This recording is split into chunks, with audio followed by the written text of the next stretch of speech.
人权观察组织3月31日表示，中国政府应立即释放所有被监禁的维吾尔学者伊利哈木·图胡提的学生。在2021年12月流出的一份官方名单上显示，被关押的7名学生中，6人在2014年12月被判刑，刑期为3年半至8年之间。虽然他们都已服满刑期，但目前仍未明确是否获释出狱。根据人权组织观察，中共在严打期间，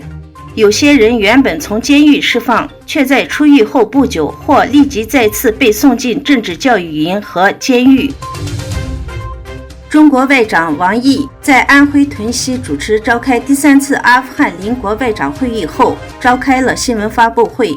针对记者提问的中方是否考虑外交承认阿富汗塔利班临时政府时，王毅表示，外交承认是阿富汗临时政府重点关切，也是国际社会普遍关心的问题。然而，被指控对维吾尔人实施种族灭绝的中国政府一直将禁止维吾尔人在阿富汗作为与塔利班交涉的先决条件。美国科学界宣布已完成人类基因组项目100%的测序任务，并表示最新测序的基因在人类适应环境中起到非常重要的作用，其中包括能让人类激发免疫反应、适应并战性感染病毒的基因，这对预测药物的起作用机理非常重要。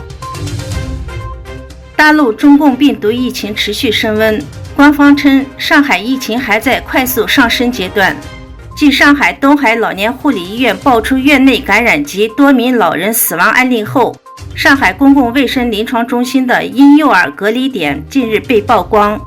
隔离点婴幼儿哭闹的照片和视频在网上流传，看了令人揪心。据报道，乌克兰总统助理4月2日表示，该国一名记者在首都基辅附近失踪2周后被发现死亡。他说，这位40岁的摄影师兼纪录片制作人3月13日在基辅的冲突地区失踪，4月1日发现尸体。法新社伊斯兰报3月31日报道，巴基斯坦总理伊姆兰汗周四指责美国干涉巴基斯坦政局，